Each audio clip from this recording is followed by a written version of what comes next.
Well, I guess let's start. Oh my god.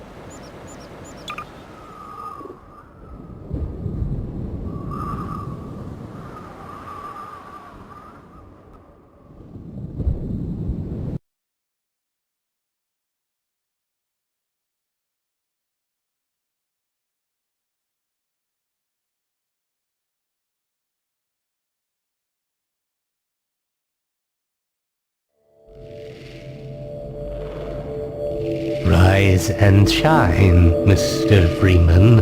Rise and shine. Not that I wish to imply you have been sleeping on the job. No one is more deserving of a rest, and all the effort in the world would have gone to waste until... well, let's just say your hour has come again.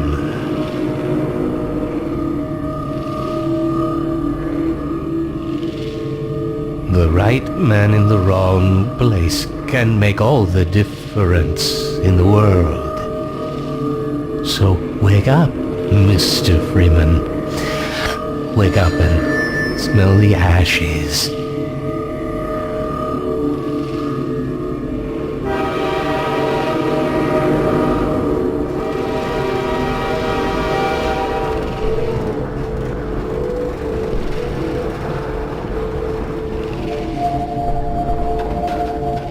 I didn't see you get on. No matter how many times I've been relocated, I never get used to it.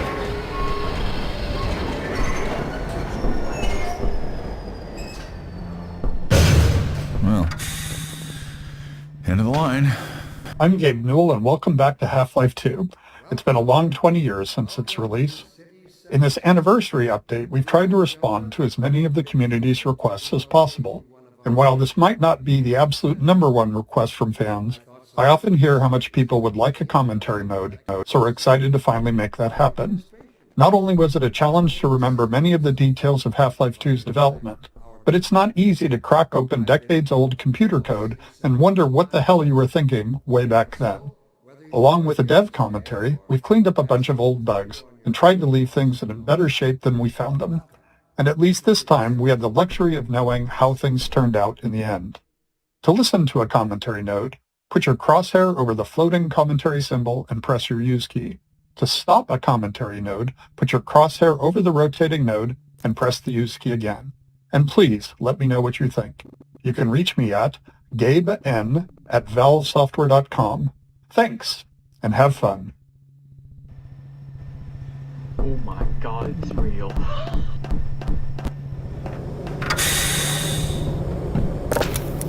Welcome. Welcome to City 17. You have chosen or been chosen to relocate Physics objects. It might be hard to remember it now, but back when Half-Life 2 came out, small objects in games, like these bits of trash, were usually static, as in they didn't really move, or if they did, it was in a very simple way. If you were lucky, they might break apart into some sprites if you hit them. One of the goals for this initial train station section was to really make it clear to players that these kinds of things were properly, physically, actually being simulated in Half-Life 2. They could be picked up, dropped, thrown, broken, moved by other forces, you name it. Here we're starting with just a small thing, showing that trash is being blown by the arrival of the train, or, more specifically, an invisible volume that's triggered by the player leaving the train.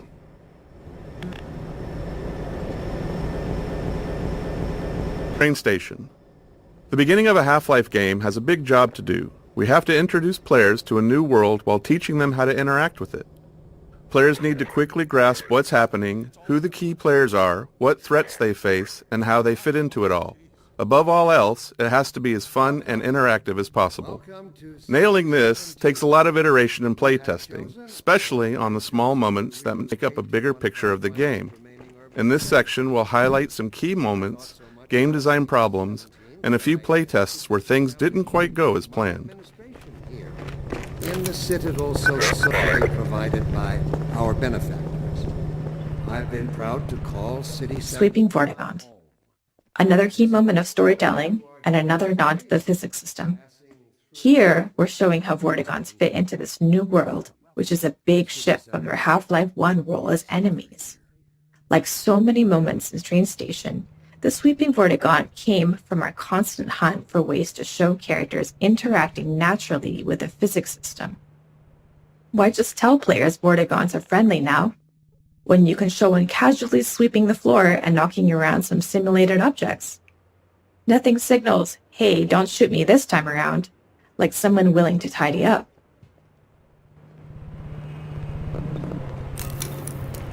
Welcome. Welcome to City 17. You have chosen, or been chosen, to relocate to one of our finest remaining urban centers. I thought so much of City 17 that I elected to establish... Metro Cop shoving citizens. We've only walked a few feet and we're already got problems to solve. We're introducing the Metro Cop, an enemy that eventually we're going to ask players to kill, and giving you a glimpse of the world they're stepping into. It's a simple, clear moment that shows the relationships between the Metro Cops and citizens, and by extension the player. At the same time, we decided to reinforce the existence of the core physics simulation, showing the way in which NPCs can casually interact with objects in the world. Seeing something like a suitcase knock into another and dislodge was pretty novel back then.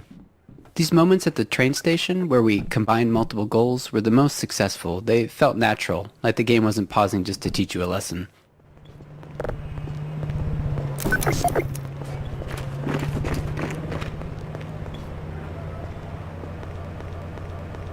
Citizens. When it came time to design the human citizens of City 17 and the world outside the city, we chose to include a variety of races, ages, and genders.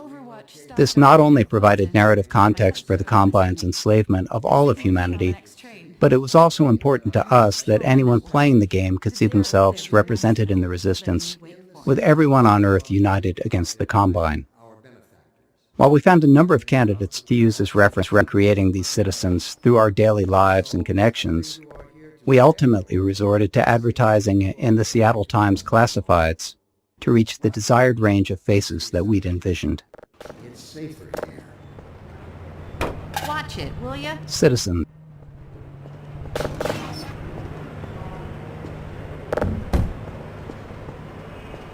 No more.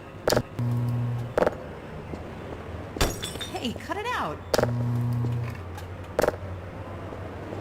Stop that.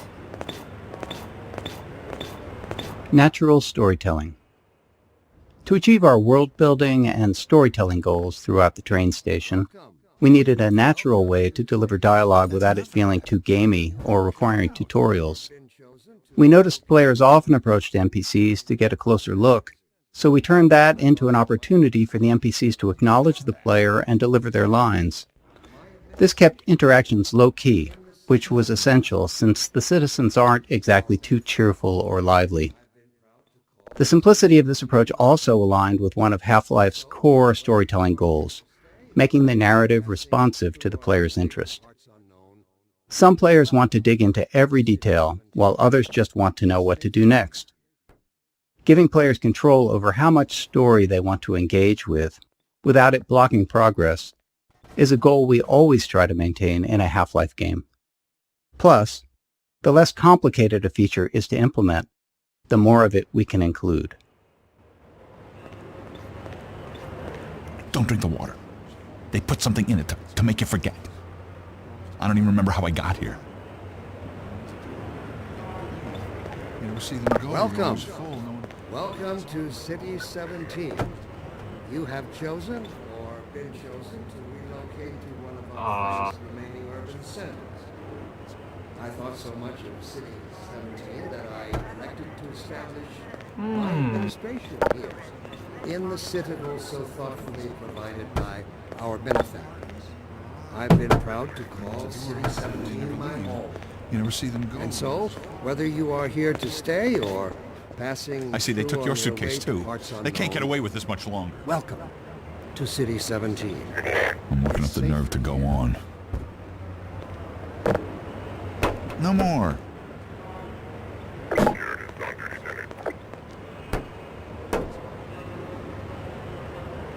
not gonna speak, huh? Watch it, will you? Early tech planning. Shipping a game always teaches us a lot. We finally get to find out which choices we made were good ones, and which were ones we should do differently next time.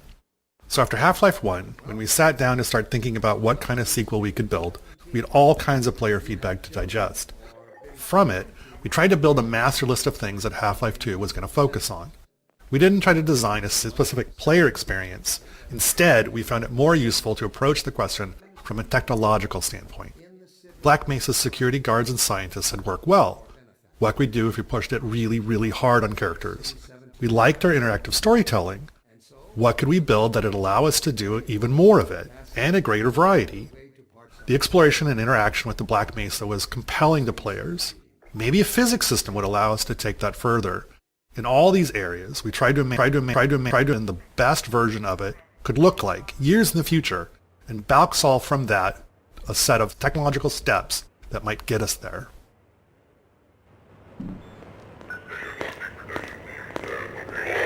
Storytelling. Creating a sense of immersion was a core principle in our approach to Half-Life 1's storytelling, and it led us to the self-imposed constraints of never, or at least very rarely, taking control away from the player and of keeping the player's avatar silent. These limitations made storytelling more challenging at times, but we felt it was important to stay with them for Half-Life 2. Our hope was that by maintaining these principles, we'd push ourselves to explore deeper, more interactive storytelling. I've been proud to call City 17 my home.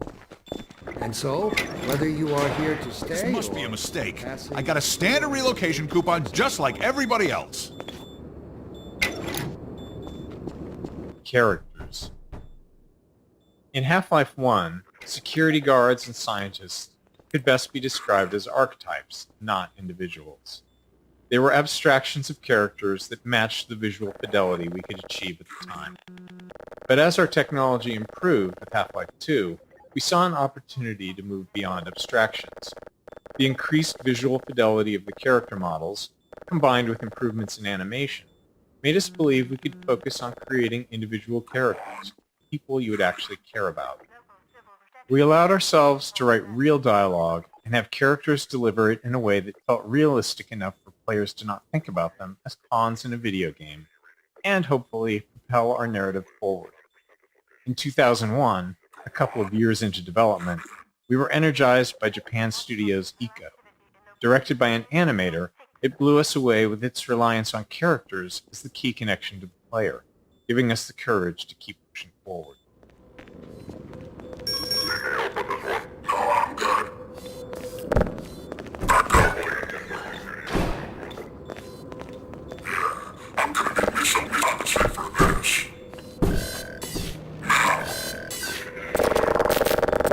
About that beer I owed you. It's me, Gordon, Barney from Black Mesa. Hey, sorry for the scare. I had to put on a show for the cameras. I've been working undercover with civil protection. I can't take too long or they'll get suspicious. I'm way behind on my beating quota.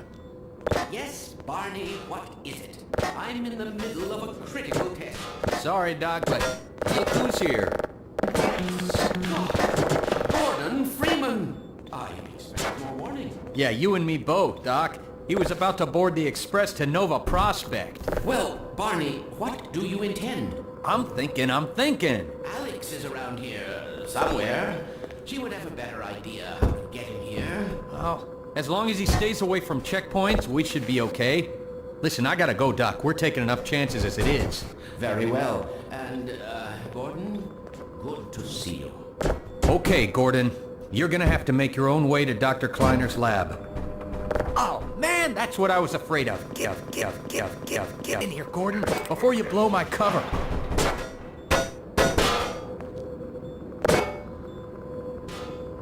There's no time to waste here, Gordon. Blocking tutorials. At times, we need to be certain the player has learned something, and the standard method, at least in game development, not in life, is to trap them behind a gate of some kind, where the player must demonstrate their knowledge to be able to continue. We try to disguise these gates as something natural, so it doesn't feel like the game has come to a halt. Of course, time, resources, or the environmental context itself can make that tricky. In this case, we needed to teach the players how to move objects, so a simple stacking puzzle seemed like the best solution. We tested more complex designs, but they ended up being less effective at teaching the actual thing we needed the player to learn. Blocking tutorials 2. There are two failures of note in this tutorial. First, players can break it by tossing all the boxes out the window, which is obviously not great. This leaves them stuck and unable to continue, which we consider a game-stopping bug that must be fixed. A clean solution would have been to tweak the window or crate sizes so that the player could fit through but not the crates. The problem was that we really only caught this problem late in development, and making even a simple change like that can have unpredictable game-breaking consequences, and right before launch no less. Also, this issue was purely theoretical. We'd never actually seen players do it. Our playtests of the design space had gone smoothly, with players learning what they needed and moving on. So changing the room's design this late in the game could have disrupted that success in ways that we couldn't foresee, so we opted for a more conservative fix rather than something elegant. If you're curious, try tossing all the boxes out the window and see what happens.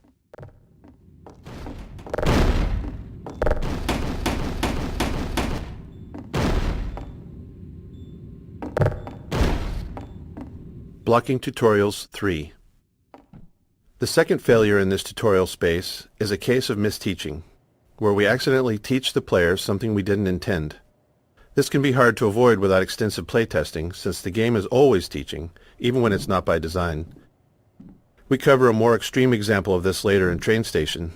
Some cases of teaching are critical to fix, like if the player learns the wrong way to use a weapon or interact with a common element of the game. But this one was more subtle. While teaching players to move objects, we also taught them to stack physics objects to escape a space. Normally that's fine, except we don't deploy that puzzle later in the game, and teaching something irrelevant just clutters up their mental toolkit and makes it harder to readily keep useful things in mind later on. Worse, stacking objects to escape the play space become a problem later on, something we had to actively prevent in multiple areas. With so many physics-based objects in the game, blocking this behavior without putting ceilings everywhere wasn't really an option. In the end, we hoped players wouldn't overthink this early lesson, and when playtests showed players getting stuck later on, we made sure not to remind them of it. Fall damage. Teaching players how to do things is an essential thing for the game to do, but for them to make confident decisions, they also need to understand the more subtle rules. This small moment covers two of those. First, it shows how far the player can fall without taking damage. Second, it introduces a bit of the game's vocabulary, how the game will communicate with them. Players often worry about taking fall damage, but they also worry about taking a step that they can't take back. So here, a welcoming crate to land on signals that dropping down is safe and it's the way forward. And when the crate breaks, it reinforces the physics simulation, and is likely the first time players will see that larger objects can be broken apart.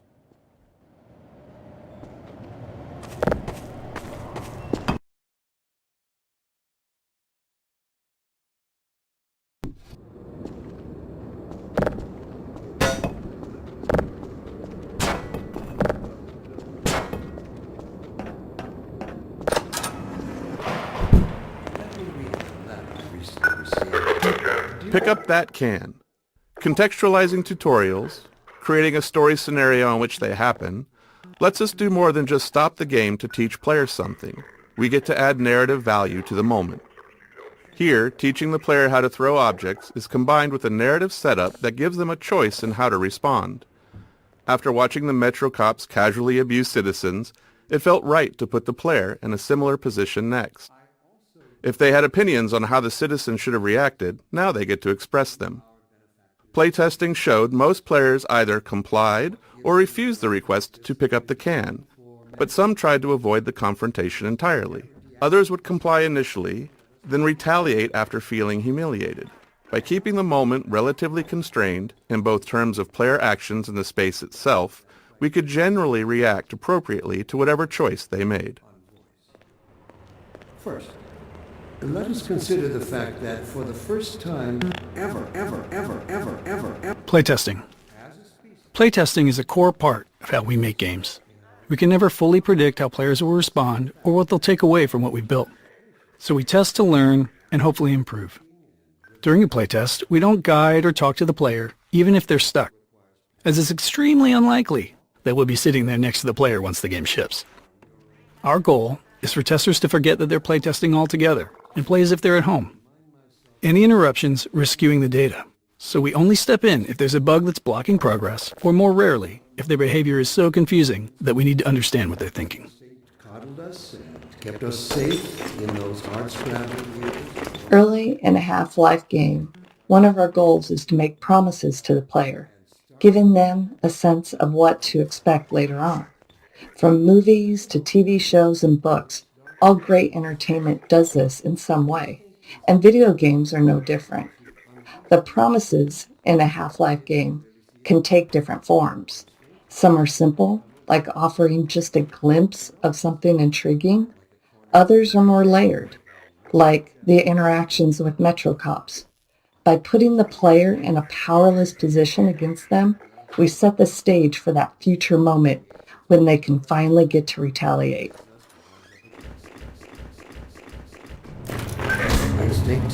The Citadel. We wanted the player's first view of City 17 to highlight the Citadel and its dominance over the city, representing the Combine's complete and total power over humanity. It also needed to serve as a clear goal. Even at the start, you can see where your journey ends. But despite its massive size, playtesters often missed it. A player's sense of depth and scale can be tricky on a computer monitor. If you've played any games in VR, you'll likely have noticed that scale feels more natural. Anyway, in this case, the Citadel's position above the player didn't help things either, which may be because FPS games train players to focus straight ahead or down at their feet. To improve the chances of players taking in the Citadel, we added birds flying towards the structure. A subtle trick we've found helps guide the player's view. The suppressing field will be shut off on the day that we have mastered ourselves, the day we can prove we no longer need it. And that day of transformation, I have it on good authority, is closing now. Recalibrate subject scan. We are receiving data.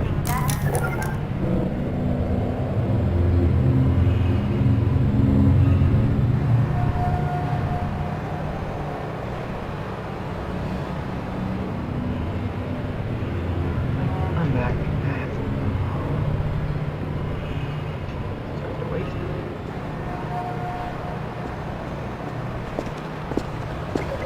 Ropes. One of the things we noticed in all of the reference images that we gathered for City 17 was that there were cables and wires everywhere, and that they were a large part of the high-frequency detail in view. We loved the look of these older European cities enmeshed in the haphazard web of modern life. We felt like we needed a solution for cables, ropes, and similar elements, and we wanted them to be dynamic. Our level designers were eager to create plug puzzles, and connecting a cord to each plug helped players better understand the mechanics.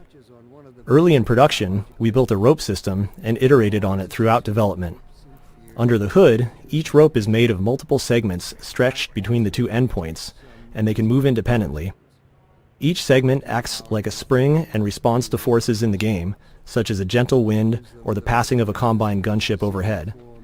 When rendered, each segment is shown facing the camera and is bump mapped, which is crucial for giving the ropes a realistic, rounded appearance. Playtesting Anecdote 1. One memorable playtest reminded us that we can never be certain what players are thinking or what lessons they've taken from their experience. This tester, after playing from the start and stuck trying to open a door, spent several minutes going back and forth between the game and the keyboard settings. When we asked what they were looking for, they said they were searching for the inventory controls, thinking they could use an item they'd picked up earlier to unlock the door. While we'd seen them collect and drop several physics objects, they'd misunderstood what was happening. The tester believed that pressing the use key while holding an object moved it into an inventory because the item dropped straight down. We knew it was just gravity, but their assumption wasn't crazy. Some adventure games of that era did slide items into an invisible inventory that way. We explained there was no inventory, and the playtest continued. Later, we considered whether we needed to address this, but since no other playtesters had the same confusion, and all of our potential solutions were more heavy-handed than necessary, we decided it was an outlier that was okay to remain unaddressed. It served as a good reminder, though, of how even the most subtle, overlooked details can mislead a player. And today we clearly see its true nature. Instinct has just become aware. Exploration. After being herded through the train station by Metro cops, we wanted to give the player a chance to explore. This plaza offered several ways to interact with citizens, Metro cops, scanners, and the city infrastructure. We aimed for these interactions to continue building the world without needing explicit tutorials, and we refined them until they work naturally, without any real training. Instinct tells us that the unknown is a threat, rather than an opportunity. Instinct slyly and covertly compels us away from change and progress. Instinct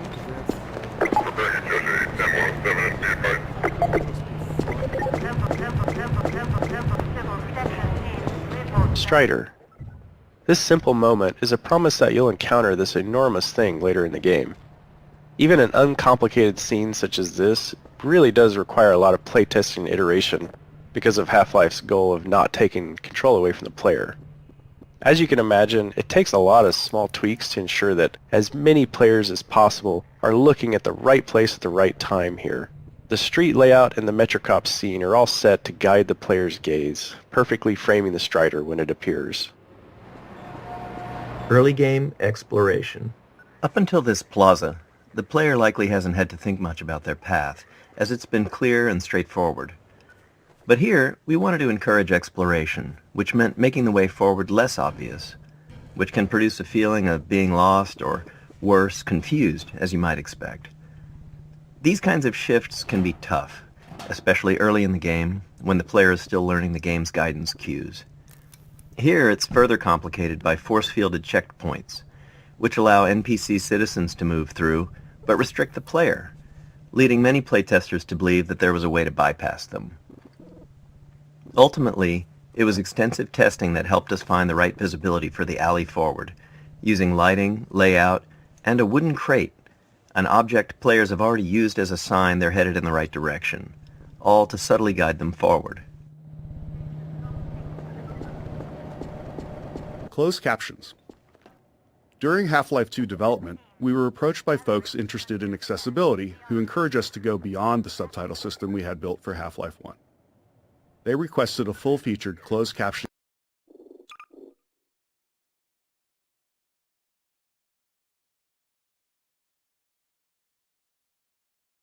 system to capture all game sounds, not just dialogue. This turned out to be a much tougher challenge than expected.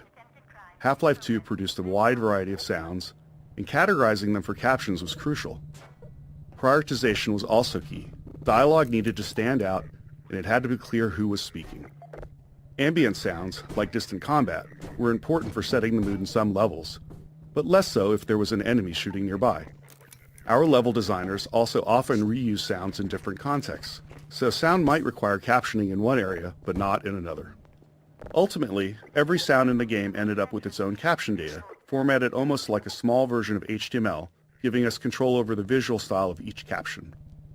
As with the audio files, the caption data was too large to keep in memory, so we built an asynchronous caching system to handle it efficiently. This is how it always starts. First the building, then the whole block. They have no reason to come to our place. Don't worry, they'll find one.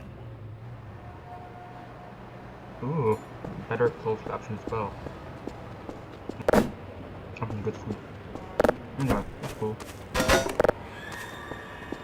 Playground. When we discussed ways to highlight our physics simulation around the city environment, a playground felt like the natural fit.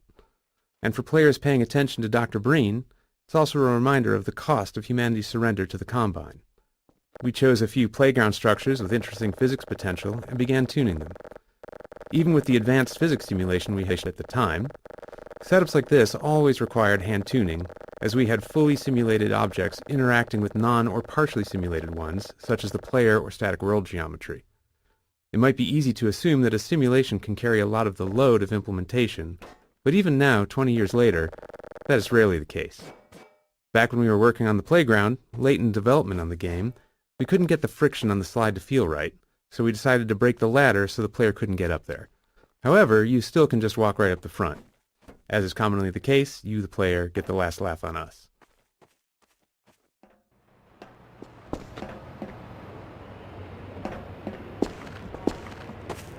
Physics Simulation 2. Areas where game design or other constraints impacted the physical simulation often required extra tuning to keep the simulation from blowing up. As an example, early on we experimented with increasing the simulation on the player entity, which is to say, make player movement much more a part of the physical simulation of the world. We knew this might make movement feel less precise, but hoped it could lead to some novel experiences. However, after movement to match the less simulated version, we had a major problem. The physical force needed for the player to move at their usual speed was so high that simply running into other simulated objects could result in death from the impact. We iterated on it, but ultimately couldn't find a solution we liked, and reverted to the less simulated movement. However, this wasn't exactly the easier path. It introduced new challenges with how the less simulated player interacted with the more simulated objects in the game. But it did allow us to deliver the precise movement experience we wanted.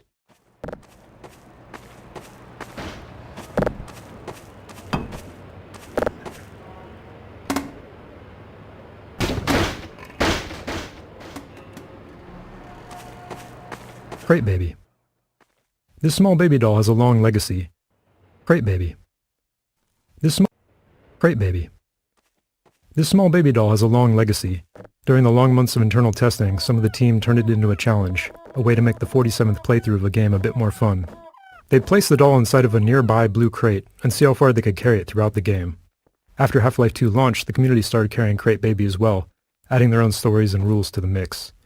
A few years later, while working on Episode 2, this was the inspiration for the Little Rocket Man achievement, where players had to carry a garden gnome dubbed Gnome Chomsky throughout the entire episode. Chomsky even made a comeback for Left 4 Dead 2 in the Garden Gnome achievement, where players had to carry him through the Dark Carnival campaign. These kind of interactions with players are some of the most rewarding parts of game development. We design games with theories in mind, but you never really know where things are going until players get their hands on it.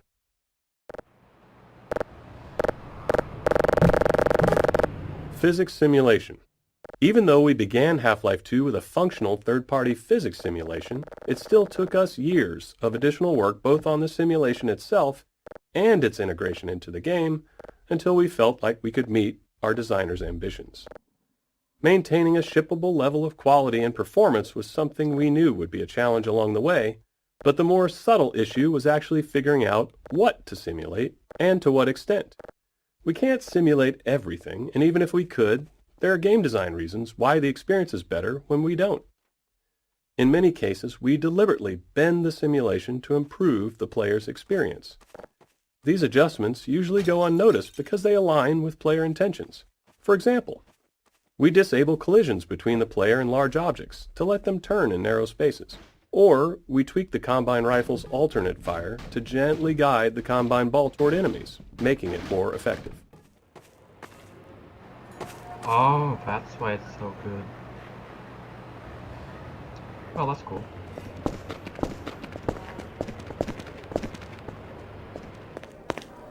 And no, I'm not doing fake anything, hell no.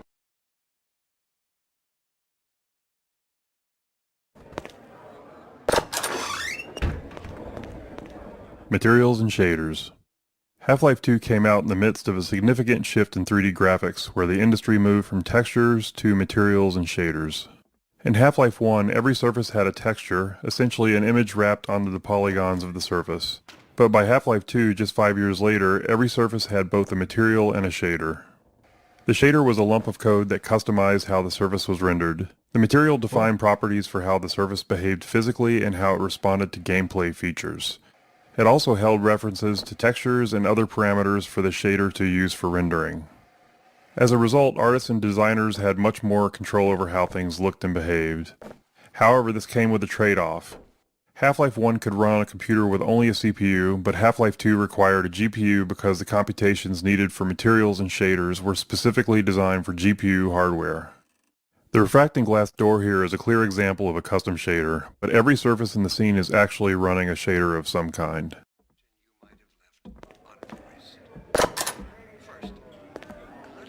Cool.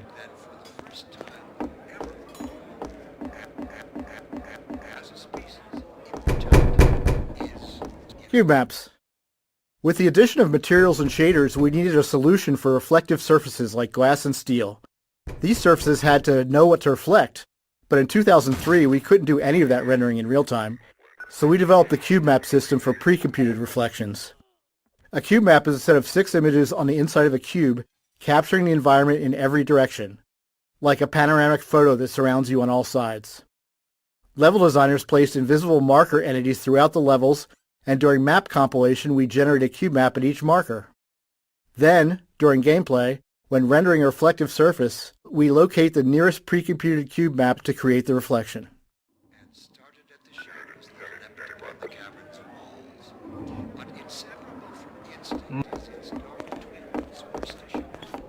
Instinct is inextricably bound to unreasoning impulses.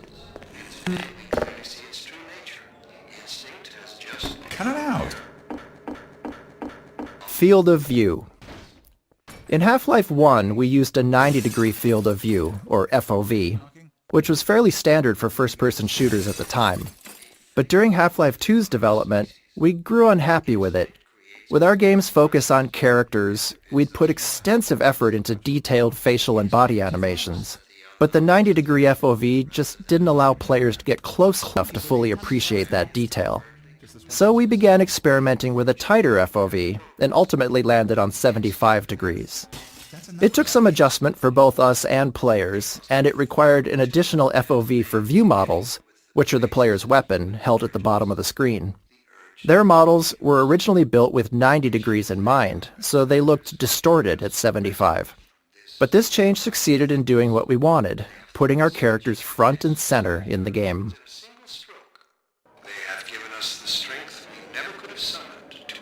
Reference maps. As our characters grew more lifelike between Half-Life 1 and Half-Life 2, we wanted the game world to feel equally realistic. In Half-Life 1, the limitations of first-person games often made it easier to lean on stylized or abstracted environments. But with Half-Life 2, we set out to create a setting that felt grounded in reality, which meant focusing on a lot of small details we hadn't before. One of our main steps was creating reference maps to standardize how we'd map real-world proportions into the game. These maps establish details like wall and door dimensions, doorknob heights, interior lighting, furniture scale, and the general scale of common objects. We created standardized textures for level designers, complete with scale and lighting values. The layouts would be consistent from the start. Besides setting up the physical world, these reference maps defined how the player would move through it, how high they could jump, how low they could duck, and the size of spaces like vents. Using these maps as foundation, we were able to keep our world geometry consistent and ensure realistically sized spaces across the game. That's enough of that. Watch it, will you?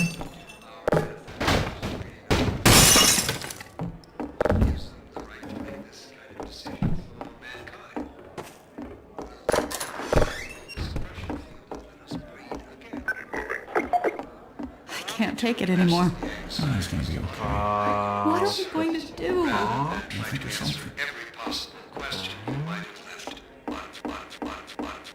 Missing material. Early on in developing our low-level graphics code, we realized it would be difficult to spot polygons that weren't rendering due to a missing texture. When this happened, you'd typically just see black where the polygon should be, which could easily go unnoticed in darker scenes. To catch this bug more reliably, we created an error texture that would be visually unmistakable and generated automatically whenever a texture failed to load. This gave rise to the now iconic purple and black checkerboard texture, which has since taken on a life of its own well beyond Half-Life 2. Neat.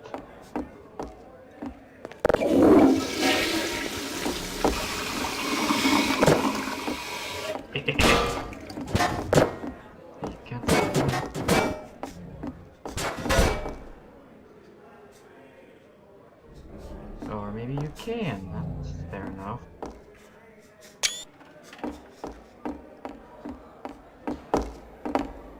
The raid. The section ahead, where the Metro cops raid the apartment while the player is inside, took a lot of iteration to get right. Generally, we design Half-Life to let players set their own pace, since people move through the game in a variety of ways.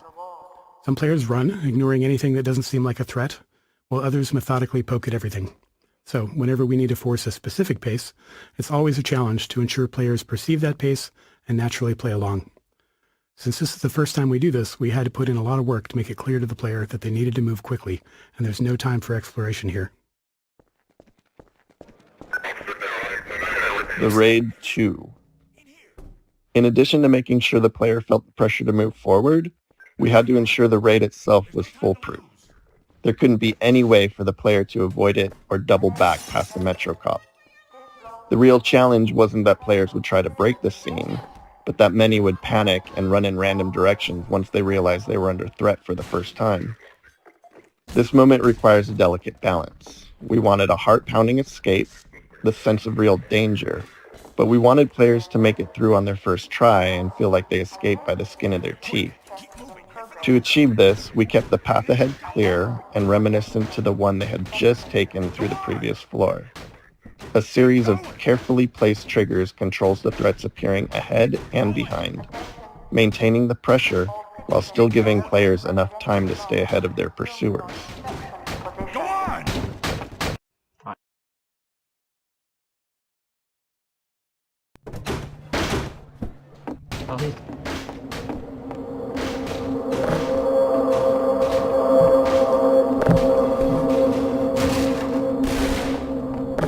Oh yeah, no, he's definitely dead. Health and no HUD. The rooftop chase sequence posed a unique design challenge. We didn't want it to be a true gameplay obstacle, and our best case was for players to make it through on their first try. But we still wanted to create the sense of real danger, where players felt legitimately threatened if they didn't keep moving. The challenge was that without the HEV suit, players don't technically have a heads-up display or HUD, which means no way to show damage or remaining health. After some experimenting, we created a special health system for this section, using a red glow around the screen to indicate damage. Players reacted as we hoped, taking it as a sign to keep moving, and the chase unfolded as intended. To top it off, we made health regenerate quickly so the glow wouldn't linger, reinforcing to players that running was indeed the right choice, and ensuring players weren't taken down by a stray bullet at the end just because they dawdled or hesitated earlier on.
User notice. Priority identification.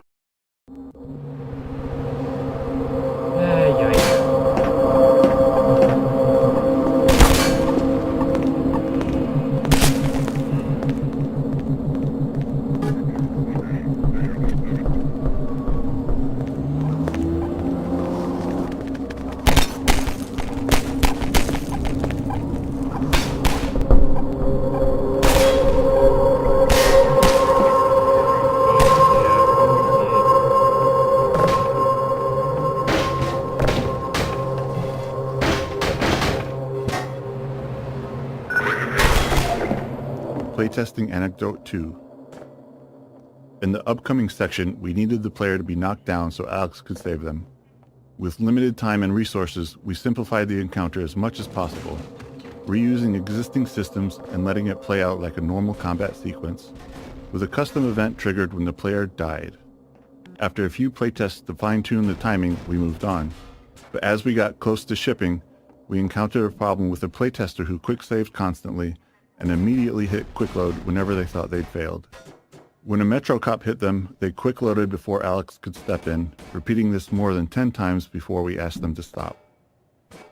At this stage of development, in the final bug fixing phase, we had to limit ourselves to fixing only game-breaking issues, since even small changes could risk breaking something more important. Knowing this was a rare edge case, because most players had no trouble, we made a few conservative changes. We shortened the delay between the knockdown and Alex's first line and changed the fade-out color to white instead of black, which wasn't ultimately that useful since players hadn't died enough yet to associate black with death.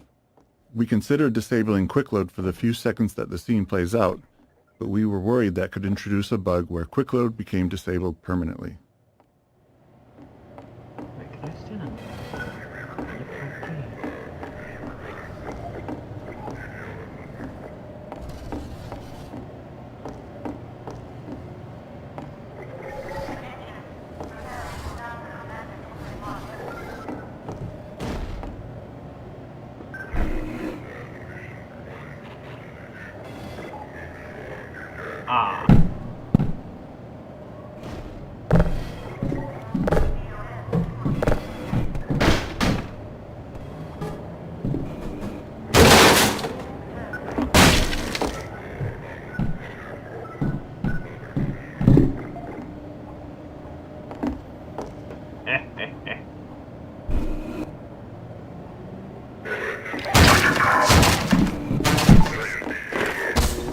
What the fuck? What the freak?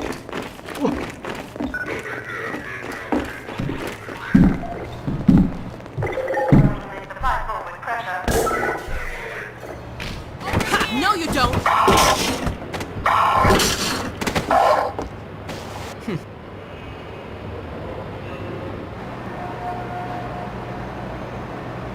Dr. Freeman, I presume.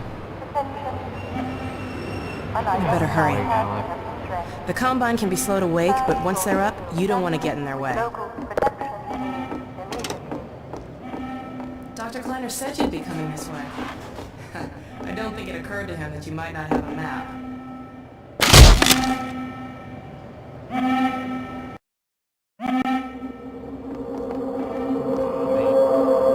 Alex. Nailing Alex's design was a big challenge. We wanted the player to both respect and care for her. Saving Eli was a key player goal midway through the game, and we knew that getting players to care about that goal would be easier if they also cared about Alex and her relationship with her father. We intentionally designed, wrote dialogue, and cast a voice actor for Alex to be savvy, capable, and relatable within the Combine-controlled world, while also making her attractive and charismatic. We aimed to avoid the objectification, exaggeration, and hypersexuality that many games of the 2000s featured, as we felt that would undermine our goals for her character. That is a pretty good thing.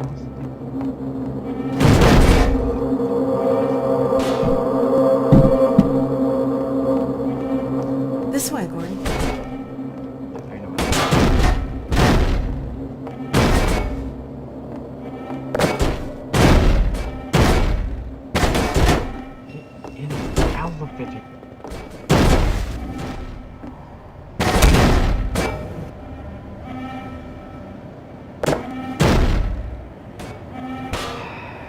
This way, Gordon.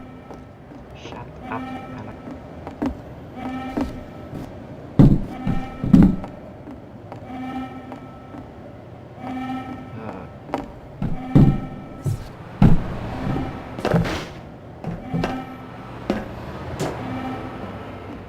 Fine, I'll go down. Jesus Christ.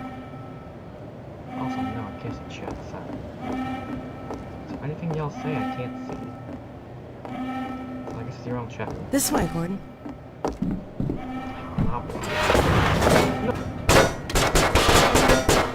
Alex Vance. My father worked with me back in Black Mesa. I'm sure you don't remember me, though. NPCs on elevators. We often spend a significant amount of time solving problems that players might not even notice. Many of these are subtle design challenges, while others stem from multiple systems interacting with each other.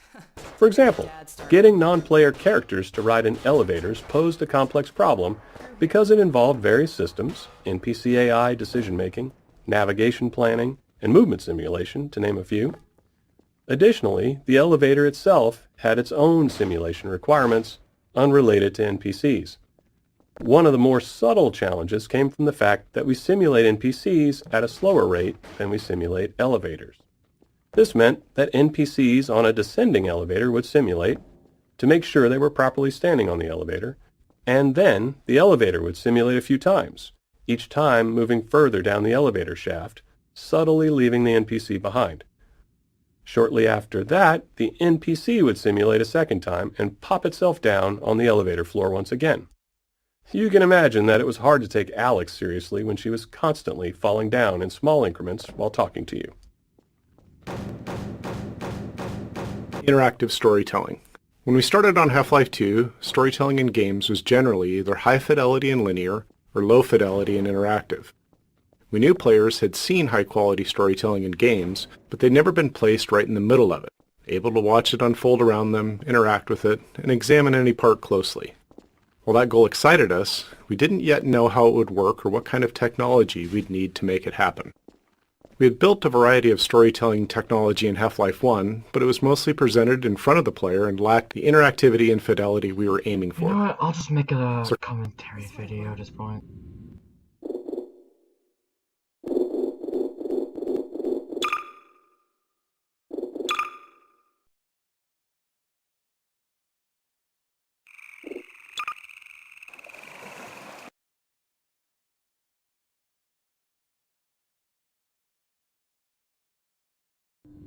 Funny, you showing up on this day in particular.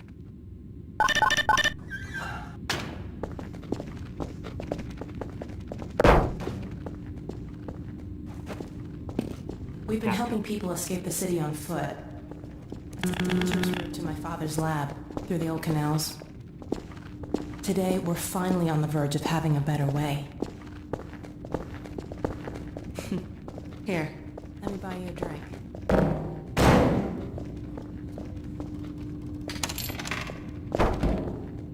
Oh, and by the way, nice to finally meet you.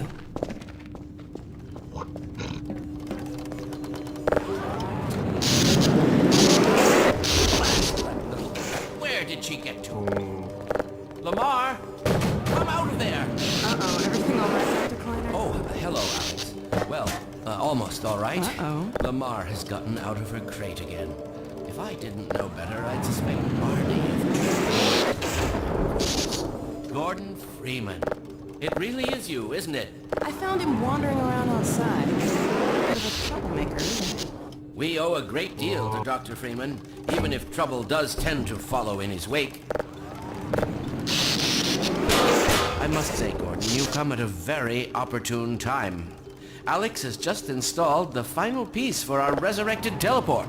I can't take any credit for the breakthrough, Doctor. Nonsense. Your talents surpass your loveliness. Let's just see if this thing works, okay? Well, is he here? Man, Gordon, you stirred up the hive. We can't keep him here long, Doc. It'll jeopardize everything we've worked for. Don't worry. He's coming with me. That's right, Barney. This is a red letter day. We'll inaugurate the new teleport with a double transmission. You mean it's working? For real this time? Because I still have nightmares about that cat. No. There's nothing to be nervous about. What cat? We've made major strides since then. Major strides. What cat? Doc, since he's not taking the streets, you might as well get him out of his civvies. What? Oh dear, you're right. I almost forgot. Barney, I'll give you the honor. I've got to get back on my shift, but okay.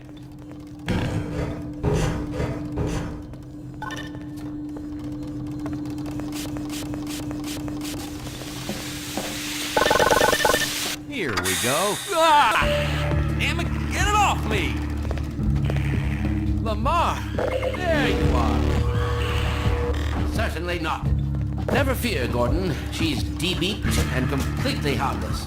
The worst she might do is attempt to couple with your head. Fruit. Get that thing away from me! Here, my pet. Hop up. No, not up there. No. Careful, Lamar. Those are quite fragile. Oh, fie. It'll be another week before I can coax her out of there. Yeah, longer if we're lucky. Barney, you're not an animal person.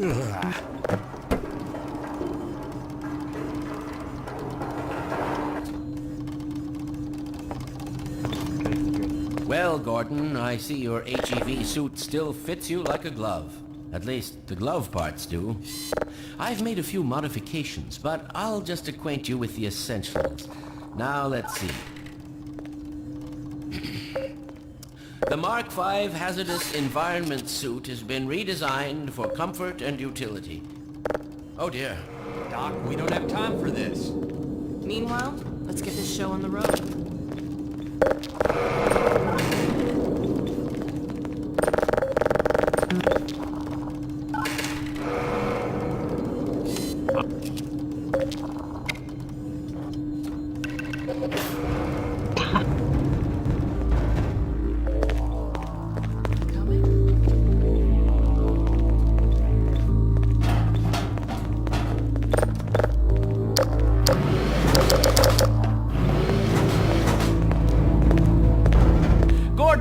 Why don't you position yourself near the panel over there and wait for my word? Isaac, are you there? Yes, Eli. Bit of a holdup on this end. You'll never guess who found his way into our lab this morning. That's not who I think it is.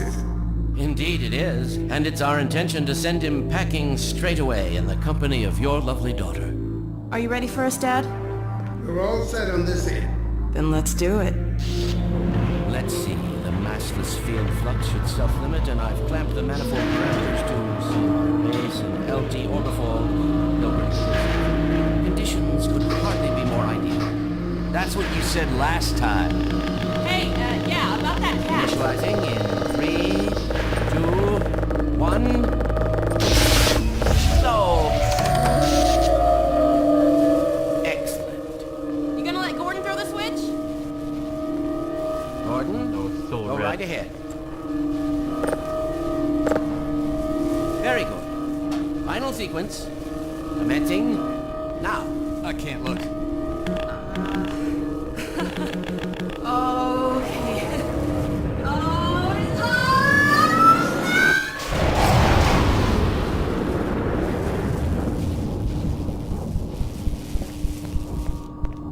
Well, did it work? See for yourself. Hey, Doc. Thank goodness. My relief is almost palpable. Fantastic work, isn't it? Well, I can't take all the credit. Dr. Freeman proved an able assistant. Let's go ahead and bring Gordon through now. Right you are. Speak to you again in a few moments. Good job, Gordon. Throwing that switch and all. I can see your MIT education really pays for itself. All right, Barney. Your turn. Gee, thanks. Gordon, as soon as you're in position, we'll send you to Eli's. And not a moment too soon.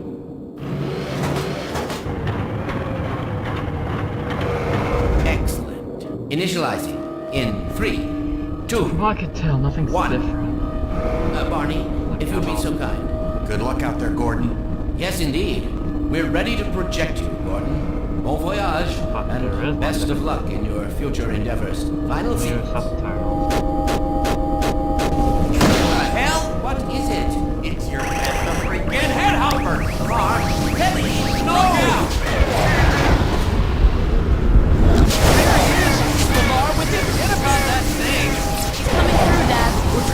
I'm not sure. It seems to be some kind of interference. Gordon, stay put. We'll get you out of there. Something's drawing him away.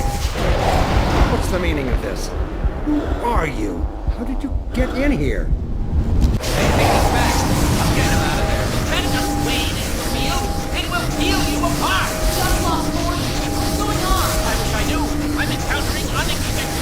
Don't worry, Gordon. There he is! Oh, we're losing it again. The man I saw. I'm all but certain it was Gordon Freeman.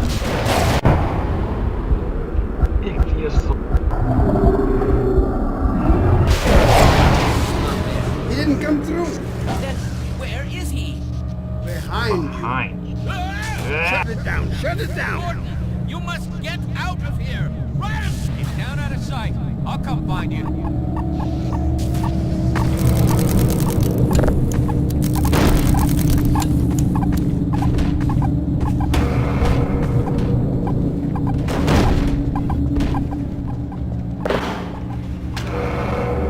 No barrels, huh? Well,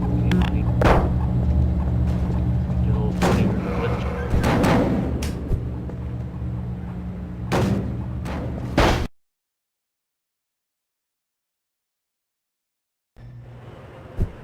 And then this is someone else's YouTube video. I'm getting that. You can find it. Quit it then again.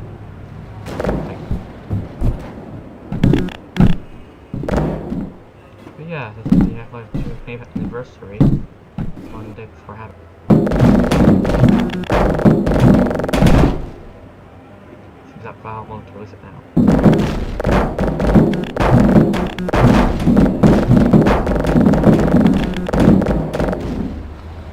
Alright, come on.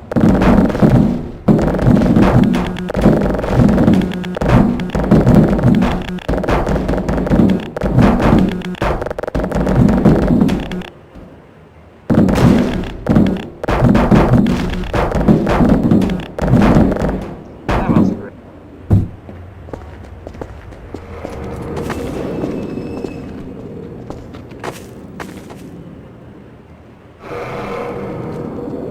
Hey, Gordon! The Citadel's on full alert. I've never seen it lit up like that. Get out of City 17 as fast as you can, Gordon. Take the old canals, right? They'll get you to Eli's lab. It's a dangerous route, but there's a whole network of refugees, and they'll help you if they can. I'd come with you, but I gotta look after Dr. Kleiner. Oh, and before I forget, I think you dropped this back in Black Mesa. Good luck out there, buddy. You're gonna need it. Just for fun.